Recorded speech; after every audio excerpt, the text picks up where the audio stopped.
Me llamo Conrado, dirijo esta pequeña fundación que trabaja con madres. Pero lo más importante es este testimonio, que es un testimonio de vida y es un testimonio que nos va a dar el padre Miguel Segura. Tenemos la suerte de contar con este padre a través de una gran amiga mía, que también patrona de la fundación, que es María Bonilla. Y bueno, yo creo que mejor él se presenta, le doy la palabra, diga quién es un sacerdote misionario, tiene muy poco tiempo y ha querido participar con nosotros de este poco espacio de tiempo para contar su experiencia en algo tan apasionante como es esa película que era La Pasión, con Mel Gibson y Jim Caviezel, a que tuve la fortuna de conocer. Jim Caviezel, paso la palabra y de verdad un gran aplauso y muchísimas gracias, Padre Miguel, por este gran testimonio. Gracias. Muchas gracias. No, de pie. Bueno, pues gracias por esta oportunidad. Es algo que me encanta hacer porque desde que llegué a España para hacer apostolado, lo que quiero hacer, mi plan de apostolado es: yo voy a acercar a todo el mundo a Cristo y Cristo con cada uno que haga lo que Él quiera, ¿no? Entonces, hablar de la película de la Pasión es una forma muy buena de acercarse a Jesucristo, como vais a ver. Sí, es verdad, os voy a contar en qué consistió nuestra colaboración con la película de la Pasión. La película de la Pasión se filmó en 2 localidades. Una en Matera, en el sur de Italia, donde se había filmado también una película de Pasolini sobre el Evangelio. Y un poco también para redimirlo, pues Mel Gibson usó esa misma localidad para las partes de cuando carga la cruz y se va acercando al Calvario, las partes exteriores, no todas, también algunas fueron filmadas en Roma. La otra localidad de Roma, en Cinecittà. Mucho de lo que parecen exteriores son interiores. Entonces, un día, en la plaza de San Pedro, uno de los seminaristas, en ese momento yo era el formador en el seminario, y uno de nuestros seminaristas encontró a uno de los productores norteamericanos en la plaza de San Pedro y le invitó a cenar, a Steve McEvedy. Y entonces vino a nuestro seminario y acompañado de Mel Gibson y de Jim Caviezel. Entonces les invitamos a cenar, estuvimos con ellos y nos explicaron de qué iba la película, en ese momento desconocida. Entonces nos dijeron que iban a hacer una película sobre la pasión de Jesucristo, se iba a llamar Pasión, pero después había otra película que se llamaba así, entonces La Pasión de Cristo al final. Y entonces nos pidieron que ayudáramos como colaboradores para la creación de los diálogos en latín.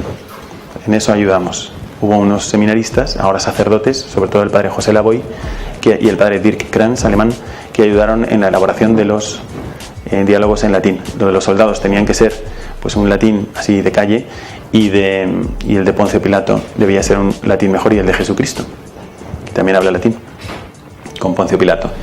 Y después teníamos que ayudar, nos pedían ayudar en la traducción a todos los idiomas modernos de los subtítulos de la película, porque como la película está hecha en arameo y en latín, pues nadie la iba a entender. Entonces había que poner subtítulos en todo eso. También lo hicieron los seminaristas. Por eso al final de la película lo que vais a ver es que hay una serie de agradecimientos, pone agradecimientos especiales, y al final, bueno, pone una serie de personas, unas 10 personas o menos, y al final pone la Legión de Cristo y los jesuitas, por esa colaboración que dimos. Pero cuando nos pidieron esto dijimos: ¿y podemos ir al set? Dijeron: siempre que quieran. Entonces vamos, ¿no? Vamos. Y ahí conocimos también a los actores. Después ellos volvieron otra vez a casa, participaron Mel Gibson, Jim Caviezel, Steve McEvedy y otros. Participaron en un rosario solemne con nosotros. Después volvieron otra vez a cenar. Yo cené con la esposa de Mel Gibson. Y después en el set pues fui en varias ocasiones. Así que os voy a contar un poco cómo fue para que entendáis cómo se filmó la película y cuáles son las claves para verla. En un primer momento, Mel Gibson no quería hacer una película de cómo fueron las cosas en realidad. También, pero lo que quería hacer más bien era una reflexión teológica de otro tipo. No era si exactamente esto pasó así y Jesucristo recibió este golpe o no, sino que él decía: yo no sé si esto pasó así, pero sí sé que yo le he tratado así. Entonces vais a ver que a Jesucristo le pegan casi desde el inicio, en el momento que él dice yo soy, y le cojan el huerto de Getsemaní, ya le están pegando toda la película. Entonces él decía eso. Otra motivación que tenía Mel Gibson era ver los crucifijos de plástico que no tienen nada de signos de sufrimiento, y él decía: pero esto no es lo que pasó. no es esto lo que Cristo hizo por mí. Entonces él le motivaba y decía, yo quiero que todo el mundo vea lo que Él ha hecho por mí, ¿no? Esto era la motivación de fondo. Entonces él pues pensó en hacer esta película. También los otros tenían también una disposición misionera y lo vivían como una misión. También os daré algunos detalles, sobre todo Jim Caviezel, el personaje que hace de Jesucristo. Pero Mel Gibson quería que las personas que vieran la película se encontraran con Cristo. Y dijo, ¿cómo hago esto? Pues lo voy a hacer a través de las miradas. Entonces vais a ver en la película, esta va a ser una de las claves de la película. Aquí en España me acuerdo que hubo muy mala prensa. Entonces se empezó a decir, pues es una película muy violenta, muy sangrienta. Alguna gente ya, pues influenciada por esto, iba al cine, ¡ah, es verdad! Y me salgo. Y no la veía. Bueno, entonces hay que entender que nosotros vemos una película que es para nosotros sobre el amor imparable de Dios, que tú le tratas como le trates y Él sigue amándote. Tú le tratas fatal y termina perdonándote. Tú todavía eres una persona que llevas una vida criminal y simplemente le dices, acuérdate de mí, y te regala el cielo. O sea, Dios es así. Entonces, nosotros vemos una película sobre cómo es Dios. Pero un judío ve esta película, la misma película que nosotros, y lo que ve es otra película contra los judíos, de judíos malos que tratan mal a un palestino bueno. De hecho, la película fue pirateada y difundida mucho en Palestina sin la parte de la resurrección, para hacer ver lo malos que son los judíos.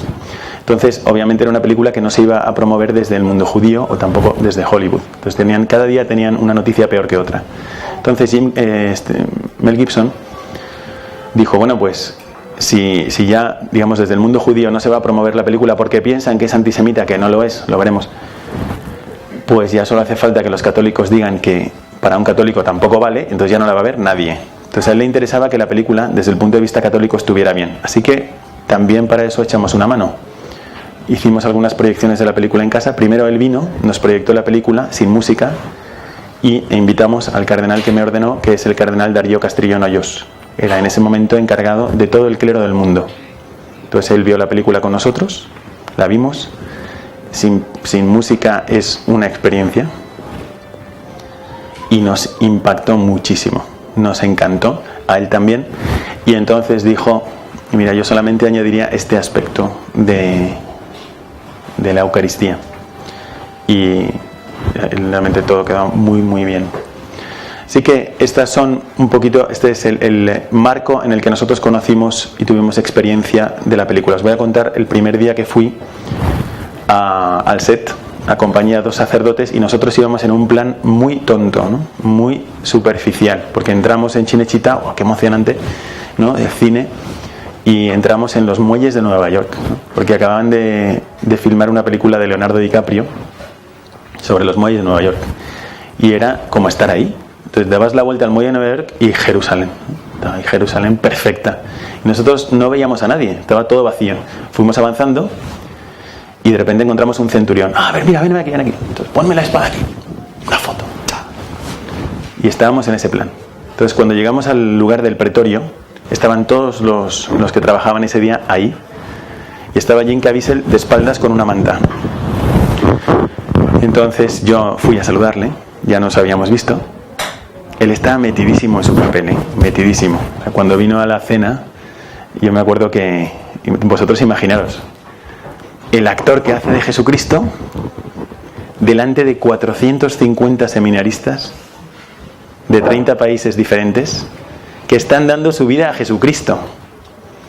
Entonces, cuando terminó la cena, todos se acercaron, ¿no? Y Jim Caviezel se acercaba a los seminaristas, ¿no?, y les hacía, bien, muy bien, estaba metido, ¿no? Entonces, y cuando yo di la vuelta para verle, él tenía esa manta. Y era el día de la coronación de espinas.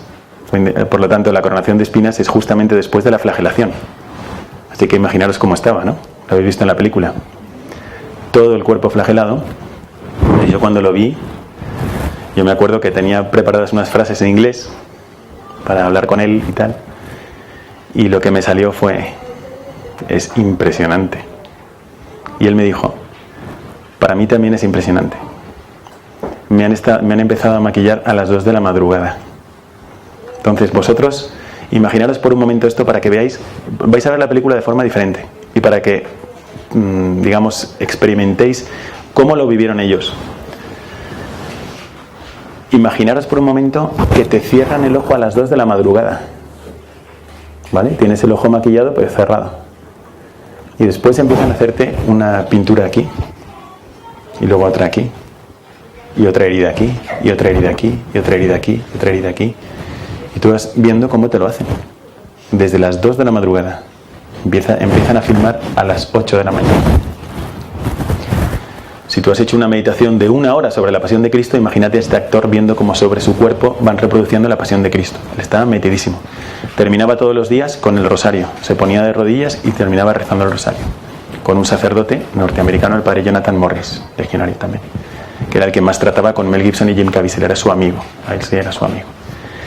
Entonces, él me dijo esto y se acabó la comida. Estaba tomando su plato de pasta, se acabó.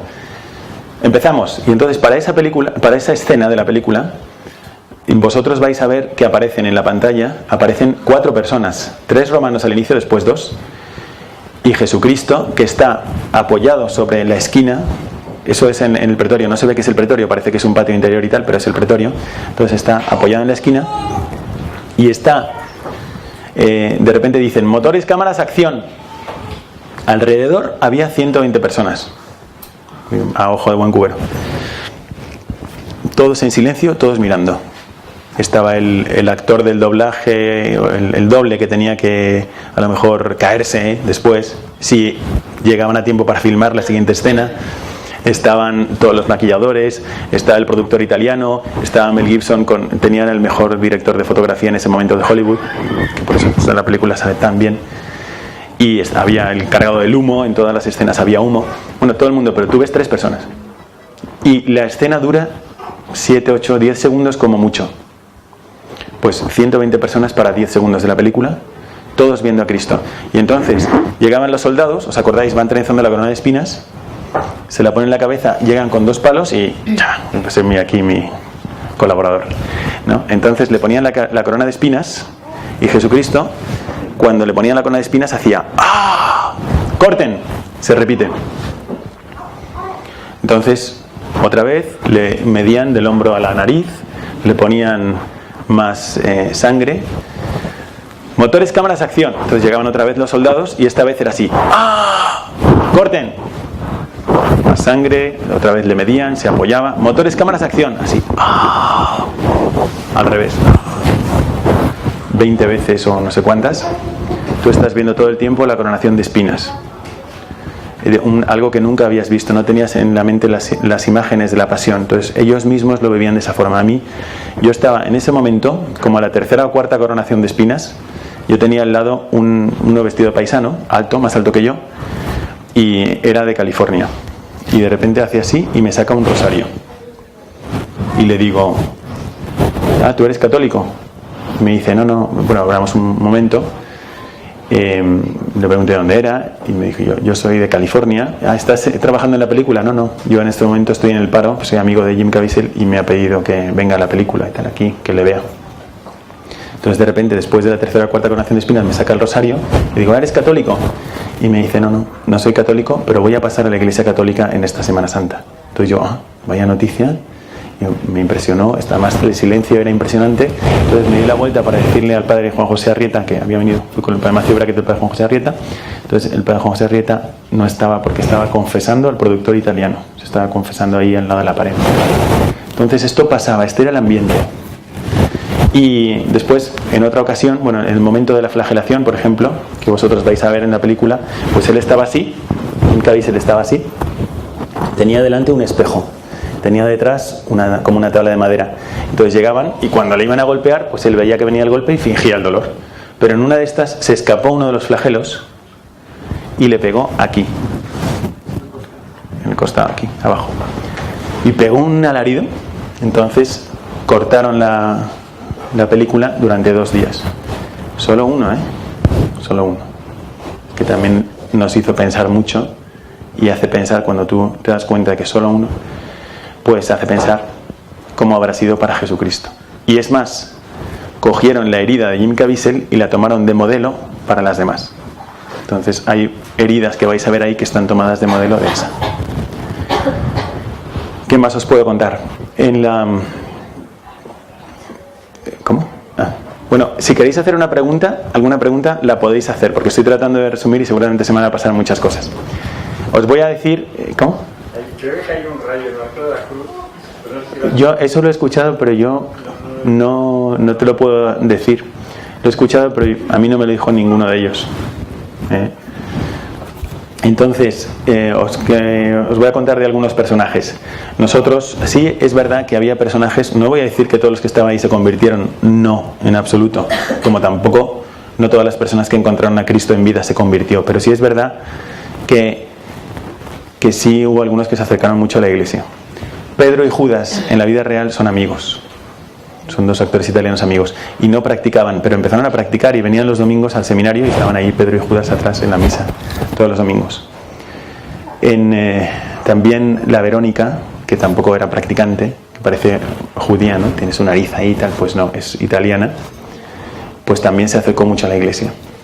Dio su testimonio en un encuentro de juventud y familia que tuvimos en Florencia. Lo mismo Barrabás.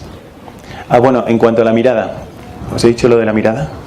Sí, bueno, pero que llega a través de la mirada. Exacto, o sea, él quería que te encontraras con Jesucristo a través de la mirada. Y tú vas a ver eso, los ojos de María, bueno, por ejemplo, los ojos del Cirineo, acordaros de esto, los ojos del Cirineo, los ojos de Cristo, los ojos del Cirineo, los ojos de Cristo, los ojos del Cirineo, los ojos de Cristo, mucho. Pero lo mismo con muchos personajes, con casi todos. Y no le salía con Barrabás. Entonces a Barrabás, ¿por qué? Pues porque todos estaban metidos en su papel y entonces cuando iban a hacer, pues Barrabás tenía que mirarle a él contento de que este se queda en mi lugar y yo me escapo libre, aunque yo soy culpable y este es inocente. Entonces tú tienes que ser un actor, te tienes que meter en el papel, lo tienes que hacer bien. Pues no le salía, miraba y bajaba la mirada, entonces no, le ponen estrábico. Pero al final le salió bien. Y luego hay algunos personajes muy interesantes. El demonio está ahí, pues porque no se puede comprender tanto mal solamente de los hombres. Nosotros, dice von Rad, que el mal en el mundo no se puede comprender porque es de origen angélico. Bueno, pues desde el inicio está presente el demonio. El demonio, la actriz que hacen, dicen, ¿es un hombre o es una mujer? Bueno, pues es un hombre y es una mujer. Es una mujer, es la hija de Adriano Celentano. Entonces a lo mejor sabéis quién es, ¿no? Este actor y cantautor italiano. Adriano Celentano, que yo sepa, tiene 2 hijas, pues una está muy bien casada, es periodista, está casada con Rutelli, que es un político italiano. En cambio ella, la hija pequeña, pues ha tenido una vida muy desordenada. Entonces ella había tenido problemas con las drogas, es lesbiana, había sufrido muchísimo en su vida, tal. En la vida real va rapada, o iba. Entonces es una mujer, pero la dobla un hombre. Entonces es una mujer con rasgos andróginos y la dobla un hombre. Entonces no sabes, es un ángel. Bueno, es bello, pero es malo, ¿no? Entonces aparece en muchos momentos de la película y aparece también en correspondencia con la Virgen María. Cuando la Virgen María... Bueno, hay algo que os voy a decir porque me parece interesante también, una aplicación para Cuaresma. La película tiene muchas genialidades, muchas, porque cuando tú vas a grabar algo, tú tienes que decir, bueno, voy a grabarte, ¿no? Pero ¿por qué en lugar de grabarte desde aquí no te grabo desde aquí? ¿O por qué no te grabo desde aquí? Entonces tú vas a ver Jesucristo en Getsemaní. El demonio quiere saber quién es. Y entonces le está tentando y le está diciendo, es imposible, es imposible.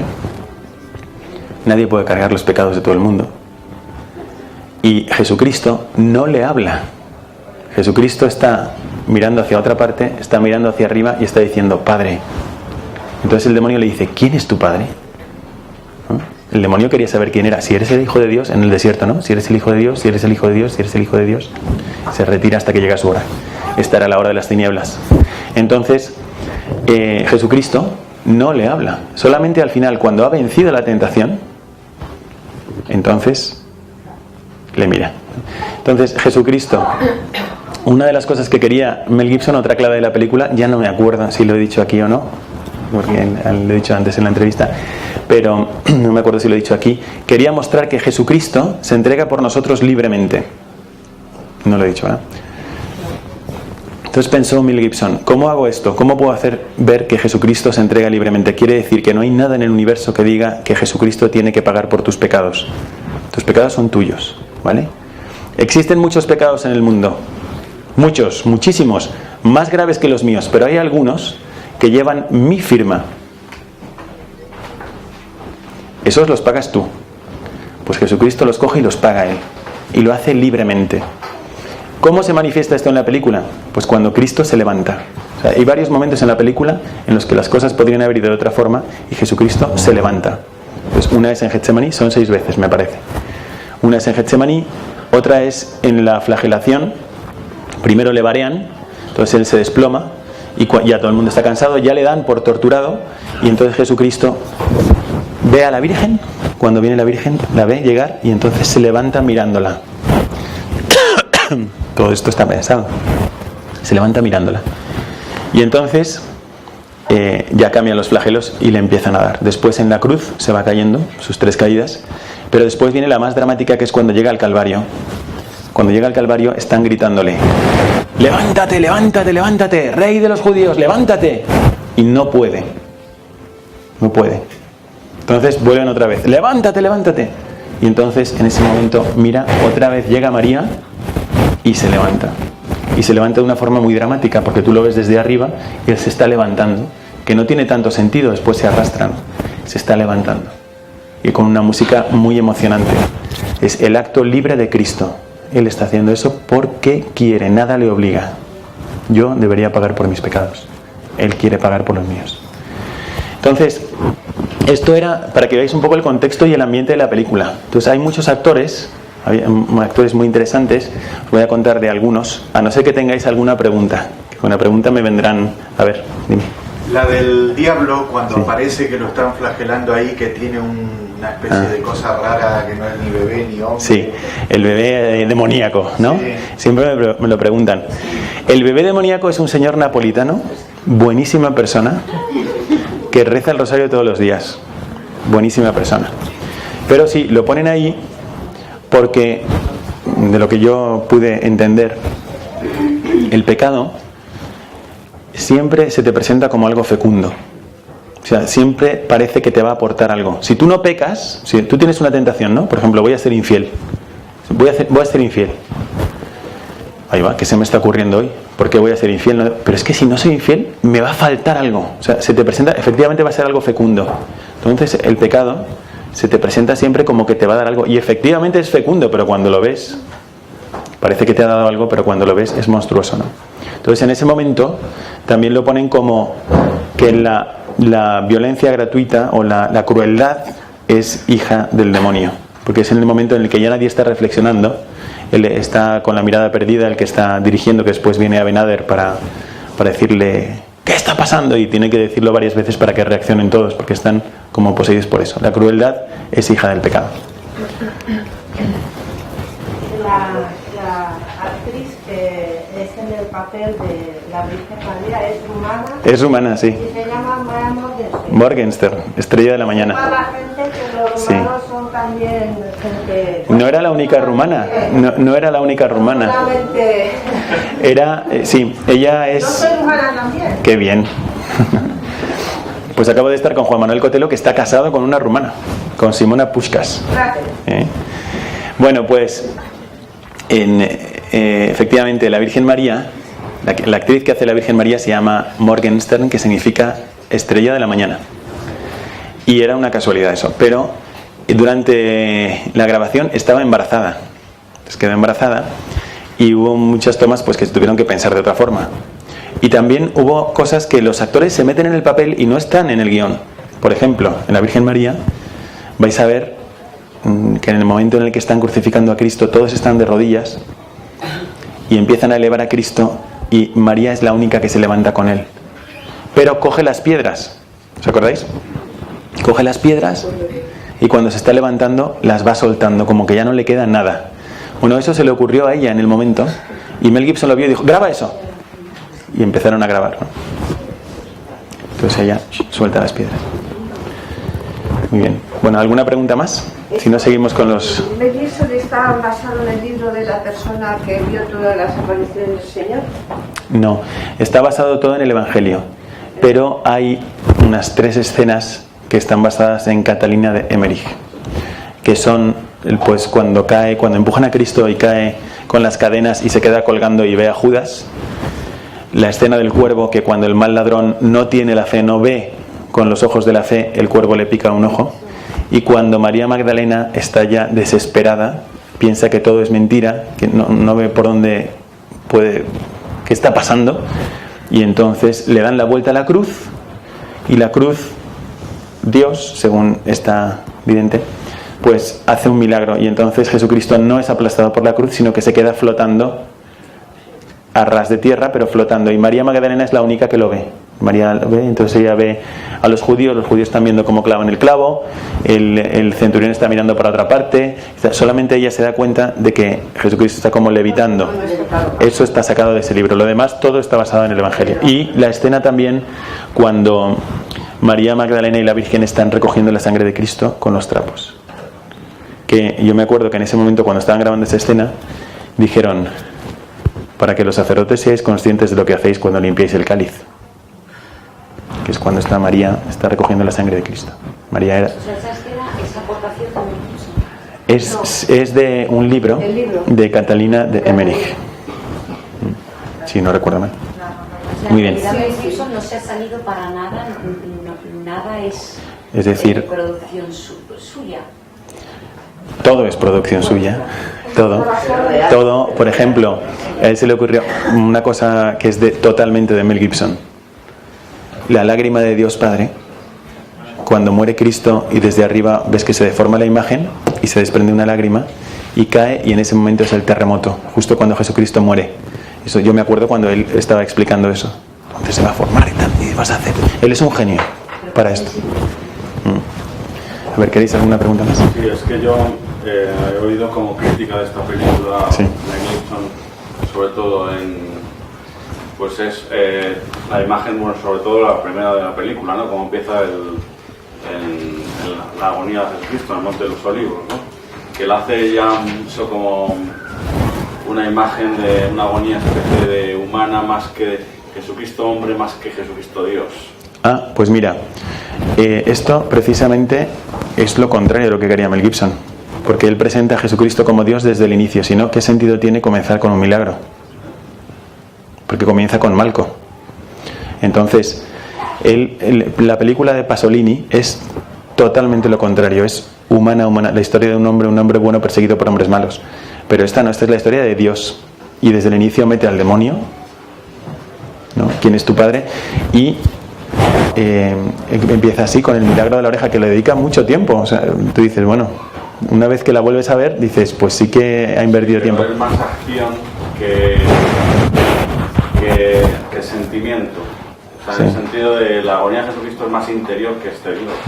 Yo discrepo de eso. A mí me parece bien representada porque va a pedirle ayuda a sus amigos, pero después se va a orar. En la oración representan físicamente la tentación que está sufriendo en ese momento, el peso, se desploma, en el momento que pierde la mirada y se desploma bajo el peso de la tentación. Te lo quieren hacer ver, las nubes ocultan la luna. Eso era un interior, el huerto de los olivos era un interior, era un hangar, estaba al lado de la casa de Herodes, también un interior.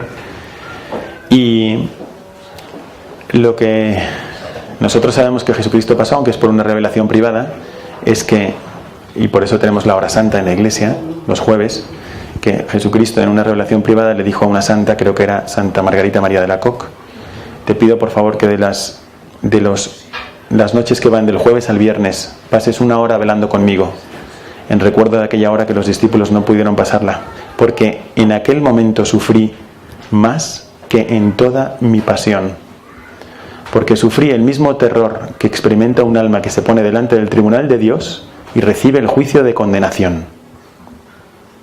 Entonces ese es el drama interior de Cristo. Pero hay un momento, la serpiente, ¿no?, el que sale de los pies del demonio, que esa escena también la vi. Iba la serpiente y se pasaba de largo, ¿no? Entonces cogía la serpiente otra vez, para atrás. Otra vez le habían puesto aquí una cosa a Cristo, entonces pasa por encima, bien, y entro. Bueno, pues esa escena es una imagen visual de lo que Jesucristo está sufriendo por dentro, ¿no? Pero vence la tentación, y cuando se presentan los soldados él se presenta muy divino. Yo soy. Y después cura a Malco. O sea, a mí me parece que desde el inicio lo presenta como Dios. Y el motivo de la condenación es que se declara hijo de Dios. Es el motivo de la condenación, no hay otro. Todos los demás son falsos. También ponen, la película había sido acusada de antisemita. Pues bien, en el momento del juicio ponen claramente a dirigentes judíos a favor de Cristo. Y uno protesta de que no hay, faltan muchos de los dirigentes, que cómo es posible que han... Eso también aparece en la película. También aparece en el momento de... Bueno, tuvo una delicadeza ahí que a lo mejor no la tastéis. En el momento en que sí se grita, los judíos gritan: caiga su sangre sobre nosotros y sobre nuestros hijos, pero no se traduce. No aparece el subtítulo. Pero se escucha en arameo, pero no aparece el subtítulo. Un gesto. Y luego cuando está el cirineo aparece como personificación del pueblo judío. Y ayuda a Jesucristo a llevar la cruz, porque el pueblo judío ha llevado la cruz. Y entonces hay un momento donde el cirineo se pone del lado de Cristo, pero visualmente está muy bien, porque el soldado romano le insulta, y para insultarle, ¿qué le dice? ¿Os acordáis? Pues se pone a su lado y le dice: ¡judío! Y en ese momento él se acerca a Jesucristo, coge la cruz de Cristo, Jesucristo se acerca a él y le pasa el brazo por detrás, le abraza junto con la cruz. Bueno, a ver, ¿alguna pregunta más? ¿Se dejó aconsejar en todos los diálogos o más bien al contrario? ¿Hubo algo que no...? La verdad es que se dejaba aconsejar mucho. Y se mantienen prácticamente los diálogos como está en el Evangelio, alguna cosa de licencias, ¿no? Pero sí se dejó aconsejar mucho. Él sobre su mesa la única cosa que tenía era un diccionario de latín, Mel Gibson, y lo demás estaba muy abierto. Él tenía trato con un sacerdote. Él pertenece a un grupo que no acepta el Vaticano II. Pertenece a ese grupo por su padre. Cree todo lo que nosotros creemos como católicos. Si todos somos aquí católicos, pues cree todo lo que creen los católicos, pero no acepta el Vaticano II, con lo cual tampoco acepta ningún sacerdote que haya sido ordenado después del Vaticano II. Él iba todos los días a misa y comulgaban todos los días. Pero con un sacerdote muy mayor que había sido ordenado antes del Vaticano II. Para que os hagáis una idea de cómo vivía también Jim Caviezel esta película como una misión. Él quería que la gente no se fijara en él, sino que se fijara en Jesucristo. Entonces, para eso pidió que en el momento de la última cena, cuando está levantando el pan, ¿os acordáis? O cuando está lavándose las manos y hace así, ¿no? Se lava las manos, hace así, y entonces mira a los discípulos, que son escenas muy bonitas de la última cena, cuando levanta el pan. En ese momento él pidió que hubiese un sacerdote delante de él con la custodia y la Eucaristía. Tenía la Eucaristía delante de él. Y el motivo que él daba era para que al menos en el reflejo de mis ojos vean a Jesucristo. Que no se fijen en mí, sino que en el reflejo de mis ojos vean a Jesucristo. Ellos lo vivieron intensamente, lo vivieron así. Los actores son muy interesantes todos. Bueno, me voy a detener en alguno, pero por ejemplo Juan. Yo cuando vi a los actores, a mí Juan no me gustó. Juan también era romano, por cierto. Y Pilato. Pilato es muy buen actor. Bueno, entonces Juan no me gustó porque tenía yo el recuerdo del Juan de Zeffirelli, que era un joven palestino, entonces melena y barba poblada y alegre. Y de este era, pues, pelo corto, barbita, pelo rizado, tipo griego, pensativo. Pero después me encantó porque pone a Juan como si fuera el teólogo, o sea, el que está tratando de comprender. Entonces, cuando vosotros veis la película, vais a ver que él está siempre al lado. O sea, en el huerto de Getsemaní, al lado de Pedro, está Juan. La flagelación, vais a ver a María sufriendo, María Madre consuela a María Magdalena y la cámara se mueve. ¿Quién está ahí? Está Juan mirándolas. Después están recogiendo la sangre y al lado está Juan sufriendo. Así hasta que llega el momento. Él está tratando de entender toda la película. Cuando llega el momento del Calvario, entonces ya lo ves y eso es magistral. Se podría haber hecho de otra forma, pero quisieron hacerlo así. Juan, que vosotros sabéis que el Evangelio de Juan es muy diferente de los demás. y es donde vemos más claramente las intenciones de Cristo, el corazón de Cristo. Lo vemos en el Evangelio de San Juan, sobre todo, no solo. Bueno, pues él, en el momento en el que Cristo se pone de pie, él tiene un recuerdo y recuerda cuando están sacando el pan del horno y quitan la servilleta. En ese momento vuelve a la realidad y están quitándole la túnica a Cristo. Después hay un momento precioso que os invito a ver. Tiene un recuerdo de Cristo y dice Cristo: nadie tiene amor más grande que el que da la vida por sus amigos. Cambia la imagen y ¿qué se ve? Jesucristo gateando hacia la cruz. Y en el momento que Él se pone sobre la cruz, otro flashback. ¿Y qué recuerda? Amaos los unos a los otros como yo os he amado. Entonces, cuando empieza a subir la cruz, en ese momento, y la música lo acompaña, en ese momento ponen a Juan como que entiende. Y en ese momento que está subiendo la cruz, tú ves que la cruz están levantándola así, en ese momento Juan se acuerda de cuando Cristo está levantando el pan. Y entonces cuando cae la cruz empieza a gotear la sangre y Juan se acuerda de cuando están levantando el cáliz. Entonces se da cuenta de que lo que pasa en la misa es lo que pasó en el Calvario, es el amor de Jesucristo por nosotros, en la medida del amor. Cuando tú dices yo soy cristiano, significa que yo sigo a ese, o sea, ese que es capaz de amar así. Y luego ponen muy bien una cosa que para mí sería la clave, y termino porque me tengo que ir, aunque si queréis alguna pregunta la podéis hacer.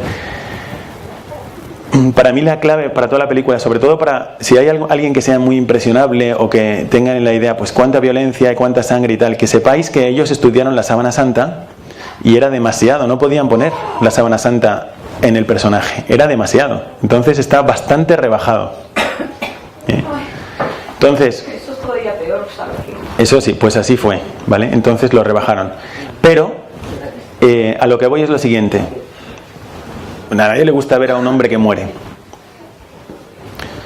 Pero no os fijéis en la sangre, no os fijéis en los clavos y no os fijéis en la madera. O sea, fijaros en el corazón de Cristo. Entonces vosotros lo vais a ver ahí, que le falta aire, le falta aire, le falta aire, le falta aire. Y cuando puede hablar, cuando le están clavando los clavos y tal, ¿tú qué dirías? O sea, que, de verdad, o sea, preguntaros, ¿yo qué diría, no? ¿Qué diría? ¿Malditos? ¿Soy inocente? Y él dice, perdónales, perdónales, mientras le están clavando los clavos. Y cuando está en la cruz, perdónales, no saben lo que hacen.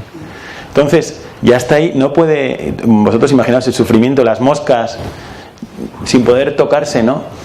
Todo eso. Y ve que uno le dice, acuérdate de mí, y a uno que está sufriendo lo mismo que él le dice, hoy estarás conmigo en el paraíso. ¿Veis? O sea, no piensa en él mismo, ni cuando le clavan, ni cuando está sufriendo. ¿Ve que su madre se va a quedar sola? Ahí tienes a tu hijo, ahí tienes a tu madre. ¿Veis? O sea, Jesucristo es uno que no sabe pensar en sí mismo. Entonces, yo soy cristiano, yo sigo a ese, que ni siquiera en la cruz sabe pensar en sí mismo. Entonces os invito a ver la película así. Mirad el corazón de Cristo y pensad, ¿cómo serían los matrimonios? ¿O cómo sería mi matrimonio si yo tuviera el corazón de Cristo adentro? ¿Cómo serían, ¿no? ¿Cómo sería la relación con mis hijos si yo tuviera el corazón de Cristo? O si ellos tuvieran el corazón de Cristo dentro. Que fuéramos capaces de perdonarlo todo, perdonar a todos, ¿no? A todos, comprender siempre, acoger siempre. Ese es el sentido de la pasión.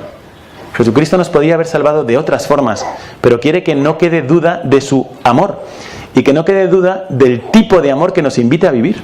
O sea, amor sin límites. Uno dice, oye, a mí me gustaría amar así.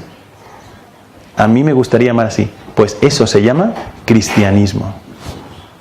La Iglesia, la única razón de ser que tiene la Iglesia es que tú te acerques a Cristo y te contagies de su tipo de amor.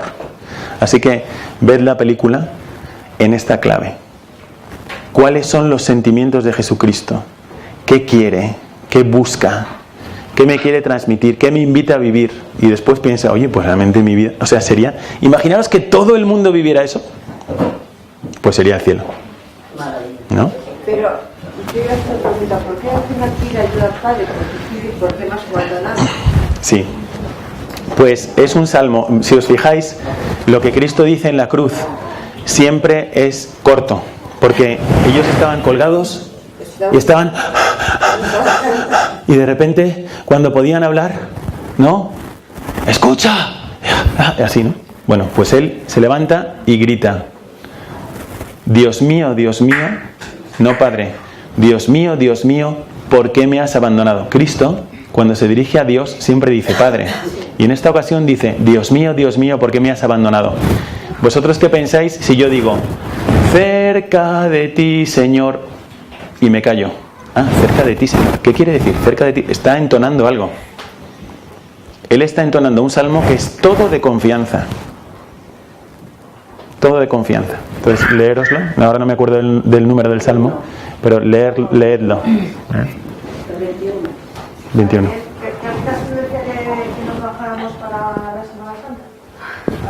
Ah, no. No, ya, la verdad es que no soy tan tecnológico. Iba a hacer una aplicación para Semana Santa, pero no que os bajarais una aplicación. No, la aplicación para Semana Santa es esta, que nosotros a veces he encontrado una cierta espiritualidad en España que se centra mucho sobre sí mismo, incluso sobre los propios deberes y en cumplir. Entonces es posible que uno se acerque a Semana Santa para ver qué días hay que ir a misa, qué tengo que cumplir, lo estoy haciendo bien, a qué hora voy, y no te fijas en Cristo. Y precisamente la Semana Santa es, mira, olvídate de todo, olvídate hasta de perfeccionarte tú, porque ahora lo que cuenta es Él.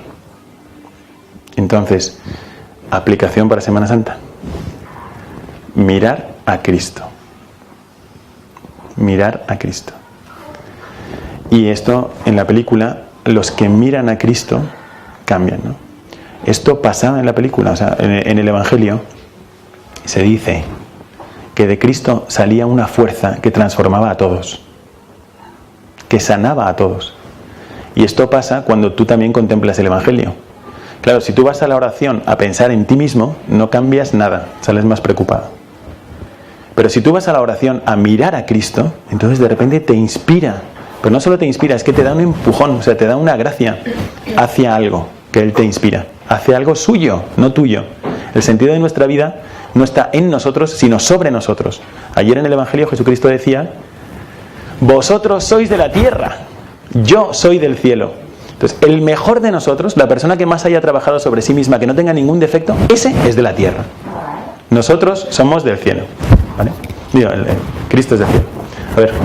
En algún momento Mel Gibson habló sobre esta escena donde está con la Santísima Virgen y están ahí como buen hijo y buena madre, como jugueteando y demás. De pequeñito.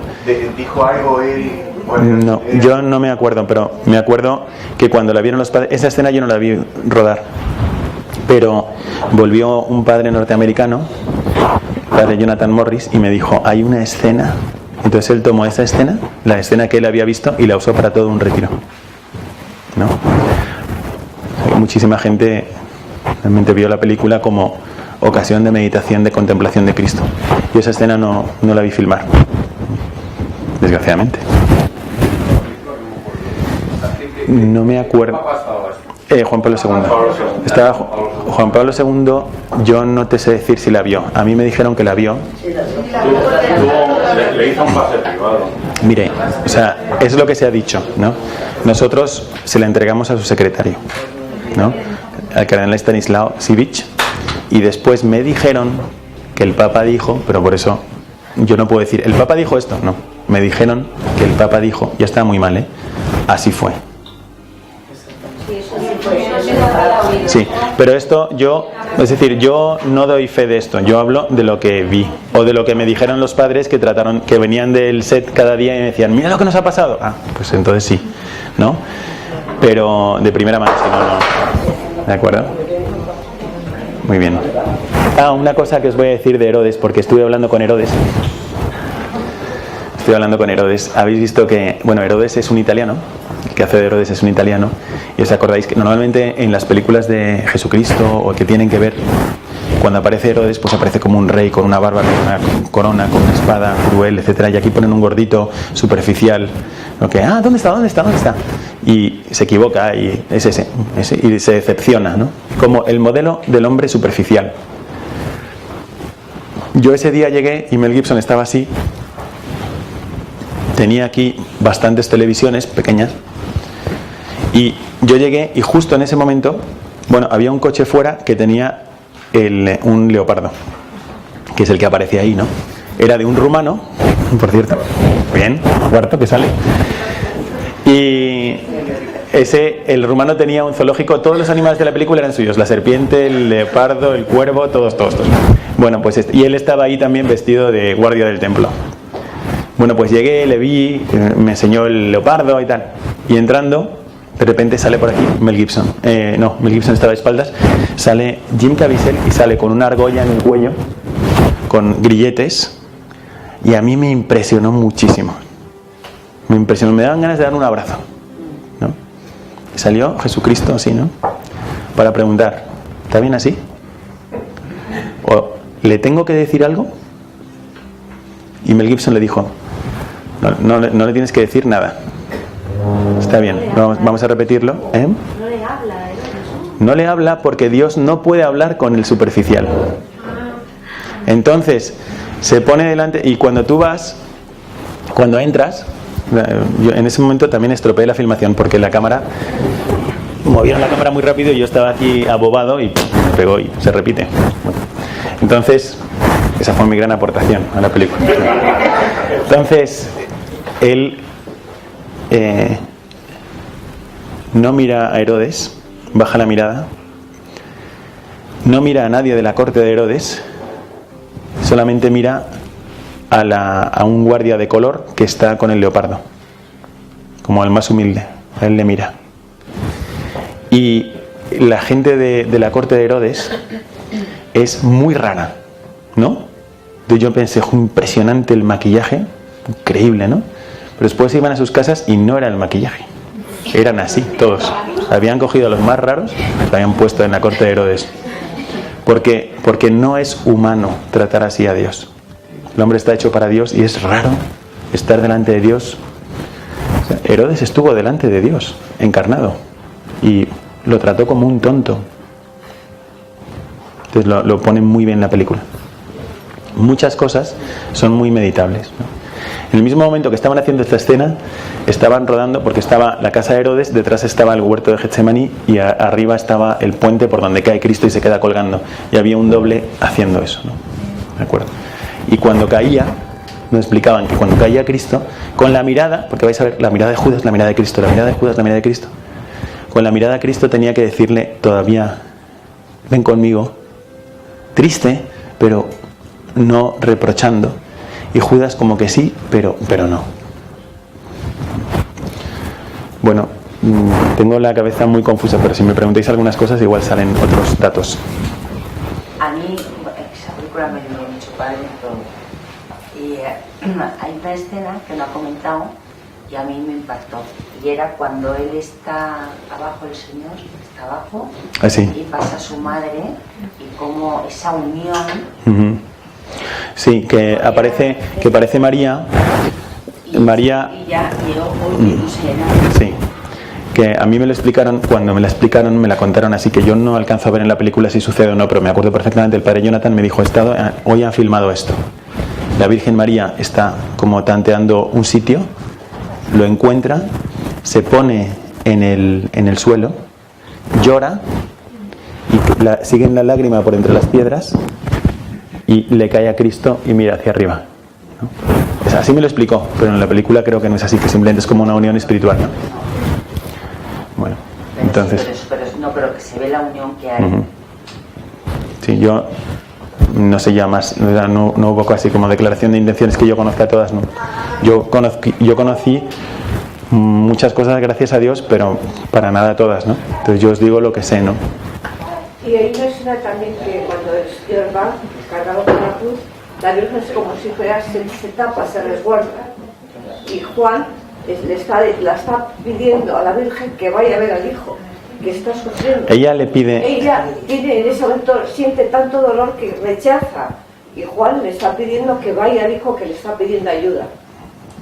Más bien la Virgen le pide: acércame a él. Y cuando... La escena esa yo la interpreté así. Sí, es que efectivamente cuando le pide acércame a él, Juan da un rodeo, se lleva a María a codazos, y cuando María va corriendo para encontrarse con Cristo en la Vía Dolorosa, es cuando está abrumada, se apoya en la pared y se acuerda de la infancia de Cristo. Luego le ve caer, y al verle caer es cuando va hacia él. Y en ese momento, ahora me acuerdo de esta escena que la comentamos, que era cuando Jesucristo cae, y ella, que es la escena más bonita de la película para mí, cuando ella se acuerda de cuando lo levanta de pequeño. Porque aquí aprovecho para decir que la Virgen María, hay muchos cristianos que aman a Jesucristo, pero no tanto a la Virgen María. Y yo voy a explicar por qué hay que amarla, porque Jesucristo nos da en la Virgen María el modelo de relación que quiere tener con nosotros. O sea, Jesucristo quiere ser amado. O sea, Jesucristo en el seno de María está ahí por propia voluntad. O sea, Jesucristo, Dios se revela de tal manera que quiere tener una relación tan íntima como tiene una madre con su hijo y un hijo con su madre. Que María, imaginaos María cuando estaba por ahí caminando de camino hacia Isabel, pues María iría cantándole, iría pensando en él, qué ojos va a tener, todo lo que hace una madre con su hijo. Pues Dios disfruta de tener una relación así con nosotros. Bueno, pues cuando María acude a él, Jesucristo la coge de la cara, la besa y le dice: Madre, ahora hago nuevas todas las cosas. Esto es muy bonito porque Dios había hecho una gran obra maravillosa. Entonces, imaginaros, por ejemplo, una orquesta que está tocando de una manera increíble y tú estás disfrutando de una sinfonía increíble. Y de repente el pecado, o sea, de repente una estridencia horrorosa por parte de un violín, o de todos a la vez, ¿no? El director tiene dos opciones. A ver, stop, se para todo, volvemos a empezar. O si es un director genial, toma esa nota y la convierte en el inicio de una melodía mejor que la primera. Este es el sentido. La historia de la redención es incluso mejor que la historia de la creación. Y entonces Jesucristo dice: ahora hago nuevas todas las cosas. Es otra creación, la redención. Muy bien, bueno, pues entonces que disfrutéis la película. Juan Raúl. ¿Qué más milagroso ha podido comprobar dentro de lo que es tanto el lenguaje de la película como el corazón de los actores? Es decir, lo más milagroso, lo más sobrenatural que haya visto, y sobre todo también con posterioridad, porque la película ha sido puesta, yo no sé si el efecto de personas y demás, no sé. Yo no he visto ningún hecho milagroso. Que no digo que no haya milagros, ¿eh? Sobrenatural. Sí. Bueno, a mí me impresionó mucho cuando empezamos. Una de las cosas en las que también ayudamos es que cuando la película ya estaba hecha, pero no estaba ni copiada ni nada, ¿no? Ellos nos dejaron una copia cuando todavía no estaba en los cines y nos pidieron que con esa copia que defendiéramos con nuestra vida, digamos, que no saliera de ninguna parte, que hiciéramos pases a gente religiosa. Entonces hicimos muchos pases en nuestra casa, de un auditorio grande. Tenemos un auditorio pues muy grande y perdón, empezaron a venir pues obispos, cardenales, monjas. Yo me acuerdo cuando venían monjas que es que no se estaban fijando en la sangre, estaban fijándose en la persona que aman. O sea, cuando uno está consagrado a Dios, realmente su corazón está puesto en Dios, totalmente, ha dejado todo por Él. Entonces, ahora tenemos algunas imágenes de la pasión, es muy fácil encontrarlas, en internet te salen, si pones Pasión de Cristo ya te acostumbras, pero antes no, antes, ¿sabes? El de Jesucristo de Nazaret tenía un flagelo aquí y otro aquí, era precioso. La película de Jesús de Nazaret me encanta. Pero es verdad que la parte de la pasión pues era más sublimada, no era tan realista. Entonces las monjas, yo me acuerdo que quedaban nadie se movía, de la película, todos nos quedábamos sentados. Bueno, lo que sí iba a decir es, después de la película vino con nosotros el mal ladrón, ¿no? O sea, Dimas es el buen ladrón, Gesmas en italiano, no sé cómo se dice en español, Gesmas supongo, era el mal ladrón. Entonces él le pidió una cámara a Mel Gibson y se dedicó a ir por ahí por el set haciendo otra película que se llamó The Big Question, ¿quién es Dios? Esta era la gran película. Entonces iba preguntándole a la gente, el hilo conductor era un perro blanco que estaba por ahí, entonces lo iba siguiendo y era una película un poco rara, ¿no? Daba vueltas sobre sí mismo, iba, venía, es una persona, él no tiene fe, y había como, era un ejemplo de confusión, ¿no? El perro iba por ahí, iba soltando, ¿por qué hay tantas religiones en el mundo? Entonces preguntaba, juntaba a todos los judíos, ¿no? A los que están vestidos de judíos y daban su opinión. Preguntaba a Jim Caviezel, Jim Caviezel no aparece, creo. Preguntaba a Mel Gibson si aparece, Steve McKeever aparece, si va un sacerdote, pues te pregunto y tal. Y yo me acuerdo, bueno, y luego preguntaba, ¿y quién es Dios para ti? Entonces hablaba Mónica Bellucci, ella le preguntó, ¿qué es lo que nos da la felicidad? Y entonces ella respondía también confusamente, ¿y por qué tenemos que ser felices? ¿Quién dice que tenemos que ser felices? A lo mejor no tenemos que ser felices. Entonces así, ¿sabes? Una cosa un poco relativista. Después, de repente preguntaban a un niño y ¡bum! Decía una verdad como un pino. Le preguntaban al centurión que clava, que primero se impresiona de María y luego le clava la lanza en el costado a Cristo. Esa era muy buena y uno de los niños endemoniados era su hijo. Y entonces da una respuesta muy bonita. ¿Por qué la mujer fue la primera que pecó, ¿no? Y el centurión dice, pues porque creo que el hombre es más puro. Y al lado está su hijo y dice, no, ese tipo de cosas, ¿no? Bueno, y entonces es una película que no se sabe por dónde va y qué quiere. Pone a Mel Gibson que dice, ¿ha visto alguna vez un milagro? Y pone a Mel Gibson y dice, una vez, y le quitan el audio y ponen la cámara a toda velocidad y solamente con los gestos de la mano y la cara y tal, tú entiendes lo que pasó. Un accidente, 5 vueltas, salir por la puerta, ¿no? Es una cosa interesante. Entonces él vino para que le ayudáramos a promover esa película, pero nosotros esa no. Y la presentó en un festival que hubo en Estados Unidos y tuvo algo de éxito. Pero es interesante lo que yo pensé, yo estaba viendo la película y mi conclusión fue, qué mal hemos comunicado.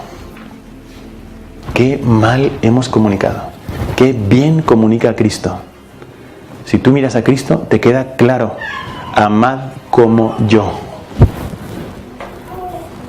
Sin mí no podéis hacer nada. Yo soy el camino. Y nosotros, no, yo tengo que hacer cosas yo, a ver qué se me ocurre a mí para que yo arregle las cosas. Yo creo que esto ya, hoy no, estoy cansado, será otro día, te ayudo otro día. Cristo cuando dice eso, Cristo nunca pone límites al amor. Entonces, bueno, yo os invito a ver esta película. Muchas veces el amor no se puede ver sino en el dolor. Este es el sentido de que aparezca la pasión de Cristo y el sufrimiento. Por lo tanto, en lugar de quedaros en el dolor, hay que ver el otro lado. ¿Cuánto es el amor de Cristo? Intentad descubrir algo que pare su amor. No lo para nada. Bueno, pues Dios se revela así. Hay, desgraciadamente, gente muy buena, creo yo, muy buena, protestantes, que tocan a tu puerta, a lo mejor, o testigos de Jehová, que no son cristianos. Entonces tocan a tu puerta y te dicen, Dios está enfadado, fíjate, las guerras, los terremotos, tal. No. ¿Tú quieres saber cómo es Dios? Mira a Cristo. ¿Tú quieres saber cómo está Dios ahora mismo? Abre el Evangelio. El Evangelio es actual, porque la única persona de Cristo es divina. 2 naturalezas, era Dios y hombre, pero una sola persona. Cuando Cristo decía yo, ese yo era el verbo de Dios. Con lo cual, todo lo que Cristo hizo son hechos de Dios. Son eternos, no cambian, y si tú quieres saber exactamente cómo está Dios ahora, mira lo que Cristo hizo. Pasó hace 2000 años, como también pasó lo que hizo Sócrates o Napoleón. Pero resulta que esa persona que actuó o dijo o pensó o habló hace 2000 años es el verbo de Dios. Lo vas a encontrar así, diciendo eso toda la eternidad. No se va a mostrar bondadoso en ese momento y después, en cambio, conmigo debe estar harto, ya no me quiere y tal. Es que se mostró así, es así. Hoy.